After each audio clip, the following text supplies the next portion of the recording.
아멘. 우리 샬롬 성가대 무슨 콘서트를 와서 공연하는 것 같습니다. 감사합니다. 감사합니다. 풍성한 열매로 우리를 채워주시는 하나님의 은혜와 사랑이 우리 모든 성도님들 가정 위에 그리고 사업장 위에 지금부터 영원까지 함께 하시기를 주님의 이름으로 축원합니다. 우리 옆에 계신 분들 얼굴 보시면서 웃으시면서 인사 나누시겠습니다. 주님 주시는 기쁨이 가득하시기를 바랍니다.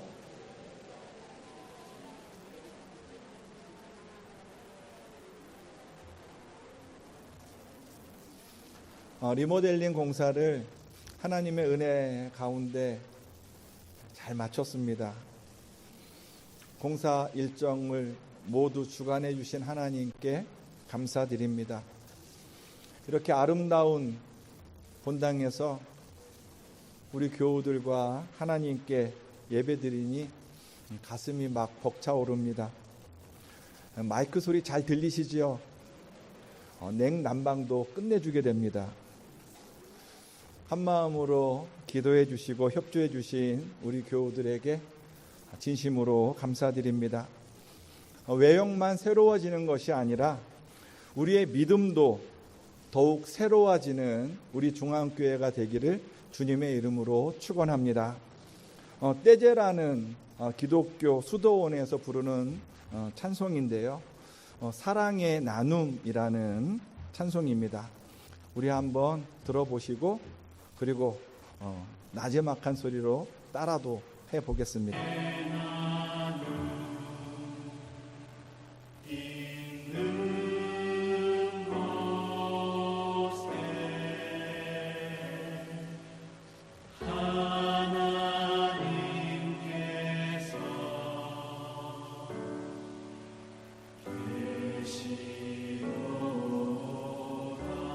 짧은 찬양이지요. 이 찬양이 계속 반복됩니다. 지금은 전주입니다.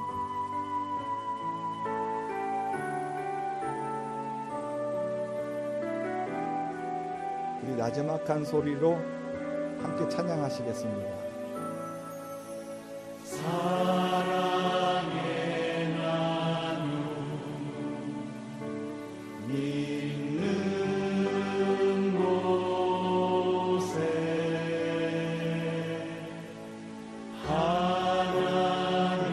하나님께서 계시도다. 한 번 더 찬양합니다. 사랑의 나눔 있는 곳에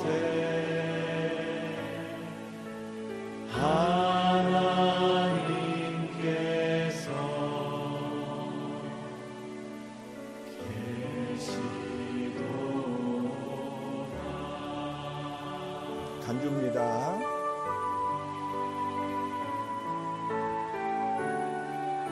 한 옥타브가 올라가는데요.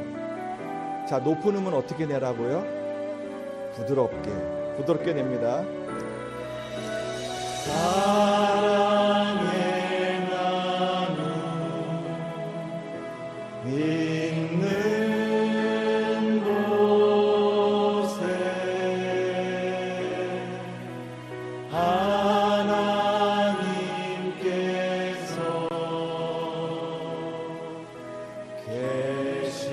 가사를 생각하면서 마지막으로 한 번 더 찬양하시겠습니다. 사랑의 나눔 믿는 곳에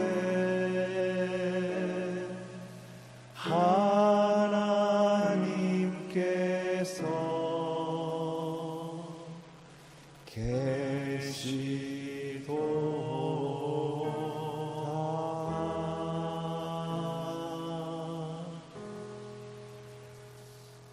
사랑하는 어머니가 암 진단을 받자 아들이 묻습니다. 목사님, 우리 어머니는 평생 하나님을 믿으면서 착하게 살았는데 왜 이런 질병에 걸려야 하는 겁니까? 하나님은 도대체 어디에 계십니까? 그런 질문을 받을 때마다 가슴이 아픕니다. 얼마나 슬프고 괴로우면 이런 탄식을 하는 걸까요? 하나님은 어디에 계십니까? 우리가 함께 부른 찬양이 그 답을 주고 있습니다.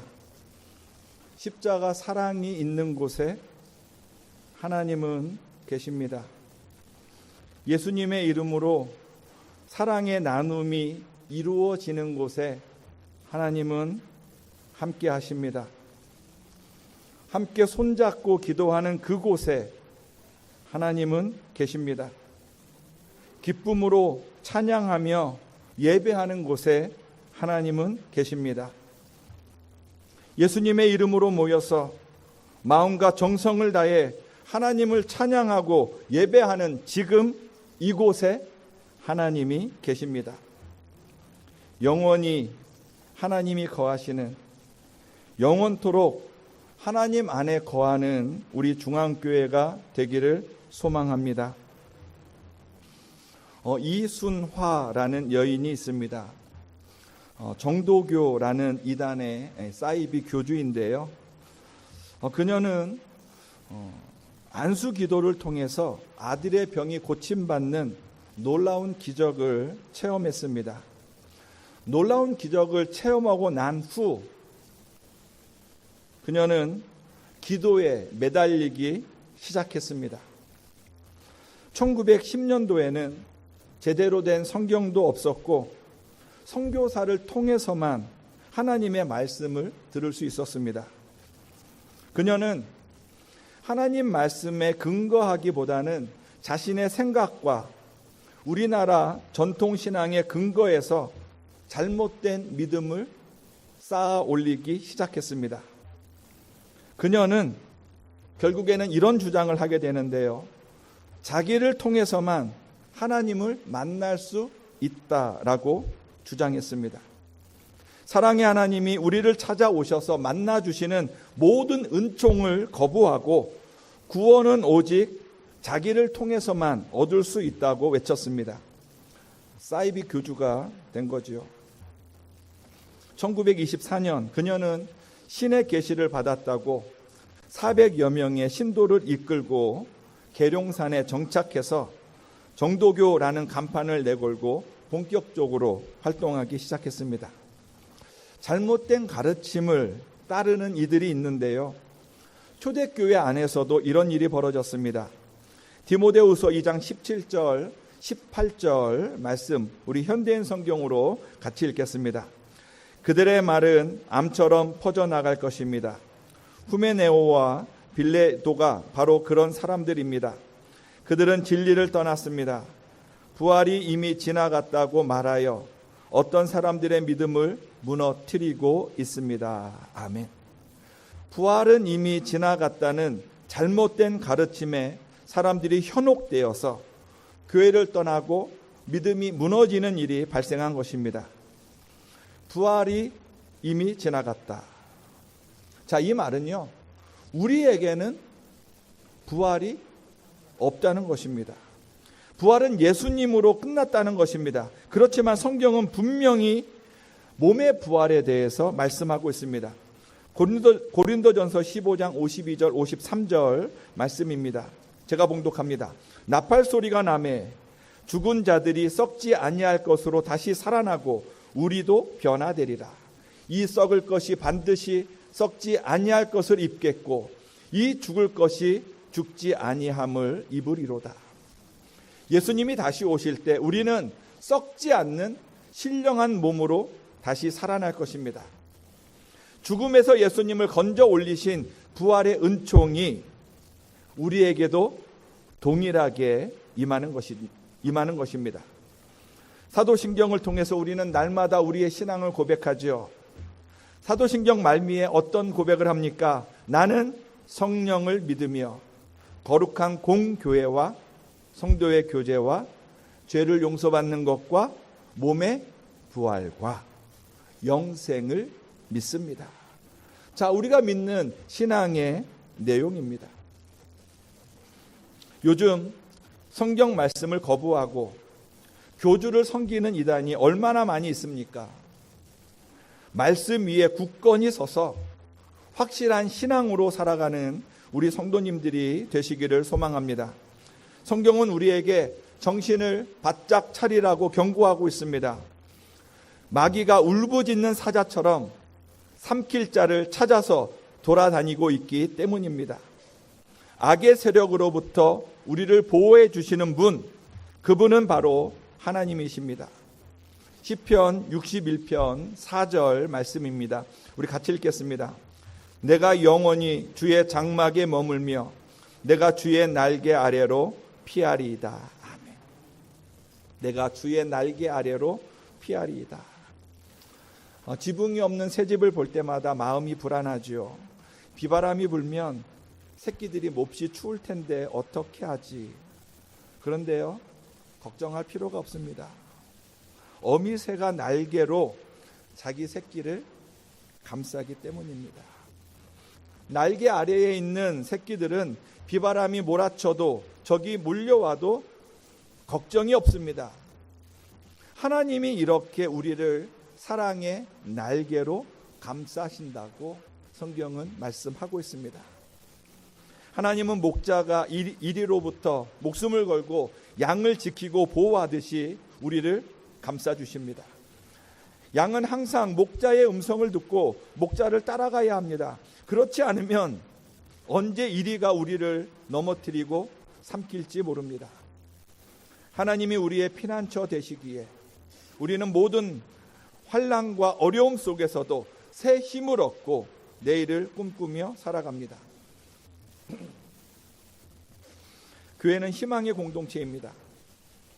우리가 가지는 희망의 근거는 예수 그리스도입니다.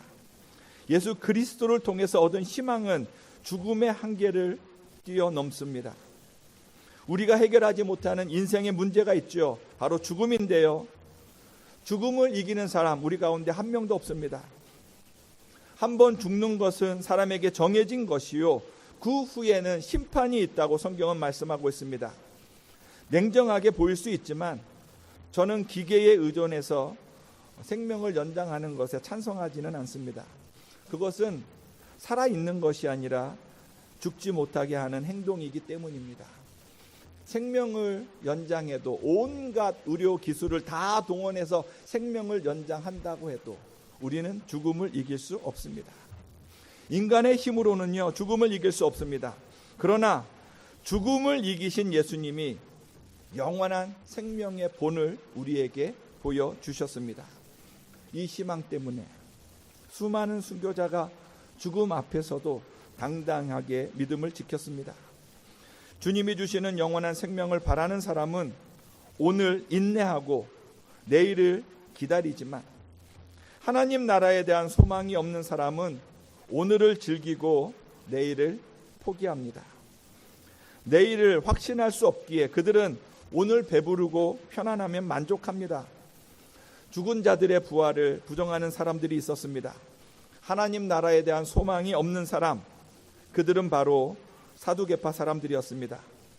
이들은 부활을 부정하고 지금 여기에서 잘 먹고 잘 사는 일에만 관심이 있었습니다. 그래서 이들은 자기 민족을 무너뜨린 로마에 아부했고 좋은 자리를 차지하고 특권을 누리는 데에만 집착했습니다. 내일에 대한 희망이 없기에, 하나님 앞에서는 두려움이 없기에 그들은 아무런 거리낌 없이 죄를 범하고도 거리를 활보했습니다. 그들은 하나님을 믿고 따르는 신앙인이라기보다는 정치적인 집단이었습니다. 이들이 예수님을 공경에 빠뜨리기 위해서 질문했습니다. 선생님, 모세의 법에는 형이 자식 없이 아내를 두고 죽으면 그의 동생이 형수와 결혼해서 형의 대를 이어야 한다고 했습니다. 자, 이들이 한 말 옳지요. 실제로 모세의 율법에 의하면 어떤 사람이 자식이 없이 죽으면 그의 형제가 형의 미망인과 결혼해서 형 대신 자식을 낳아서 혈통을 이어주어야만 했습니다. 그런데 그것은요, 구약 시대의 법일 뿐입니다.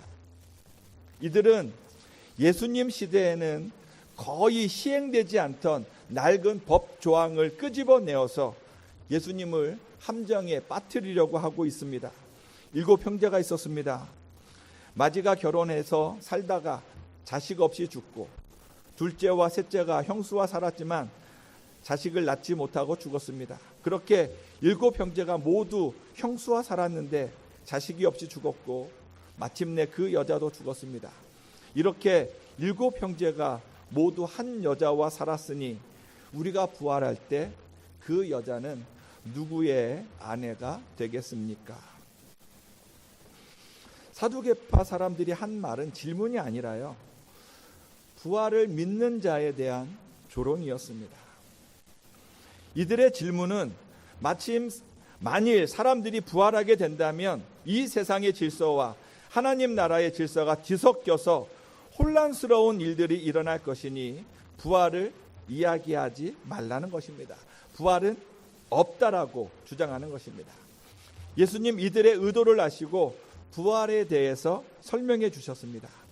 이 세상 사람들은 장가도 가고 시집도 간다. 그러나 하늘나라에서는 장가도 시집도 가지 않는다. 예수님의 이 말씀은 하나님 나라를 우리가 가지고 있는 상식으로 평가하지 말라는 것입니다. 우리의 생각으로 하나님 나라를 그리지 말라는 것입니다. 인간은 죽은 이후에 천사와 동등하게 변하고 지금의 모습과는 다른 모습을 가진다고 예수님 말씀하셨습니다. 이 세상에서는 사람들이 우리가 하나님만을 의지해야 하는 이유가 바로 여기에 있습니다. 우리가 예수님의 말씀대로 내 이웃을 용서하면서 살아야 하는 이유가 바로 여기에 있습니다. 지금 내가 슬프고 아플지라도 용기를 내서 다시 일어설 수 있는 힘이 바로 여기에 있습니다. 하나님 안에서만, 십자가 사랑 안에서만 영원한 생명을 얻기 때문입니다. 사망에서 생명으로 건져주시는 구원의 은총을 믿기에, 신령한 몸으로 다시 살아나 영원히 하나님 나라의 거함을 확신하기에 우리는 오늘 하나님의 은혜를 찬양하고 맡기신 사명을 감당하면서 살아갑니다. 예수님, 하나님이 시내산에서 모세를 부르신 사건을 이야기하죠. 하나님이 모세에게 자신을 어떻게 소개하셨습니까? 나는 아브라함의 하나님이요, 이삭의 하나님이요, 야곱의 하나님이라고 소개했습니다. 우리의 눈으로 보면 그들은 죽은 지 이미 오래된 과거의 사람들이었습니다. 그렇지만 하나님의 눈으로 보면 그들은 지금도 하나님 곁에서 살아있는 자들이었습니다. 38절 말씀입니다. 우리 같이 읽겠습니다. 하나님은 죽은 자의 하나님이 아니요 살아있는 자의 하나님이시라. 하나님에게는 모든 사람이 살았느니라 하시니. 아멘. 하나님 보시기에 믿음 안에서 죽은 사람은 여전히 살아있는 자라고 말씀하고 있습니다. 하나님 사랑 안에 거하면 영원한 생명을 누립니다. 하나님의 자녀는 죽으면 모든 것이 끝나는 연약한 존재가 아니라 십자가 사랑 안에서 영원한 생명을 누리면서 살아가는 복받은 존재입니다. 천국에서는요, 죽음의 세력이 힘을 쓸 수 없습니다. 눈을 들어서 하나님 나라를 바라보는 우리 성도님들이 되시기를 소망합니다. 입을 열어 구원의 은총을 베푸시는 하나님을 찬양하고 십자가 사랑과 능력을 내 이웃에게 전파하면서 살아가는 우리 성도님들이 되시기를 주님의 이름으로 축원합니다. 기도하시겠습니다. 사랑의 하나님, 감사합니다. 십자가 사랑 안에서 누리는 영원한 생명을 소망하면서 저희들 어떤 일이 밀려오더라도 낙심하지 않게 하시고 나와 함께 하시는 하나님을 바라보면서 살아가게 하여 주시옵소서. 날마다 나를 다시금 일으켜 세우시는, 나를 죽음에서 건져 올리시는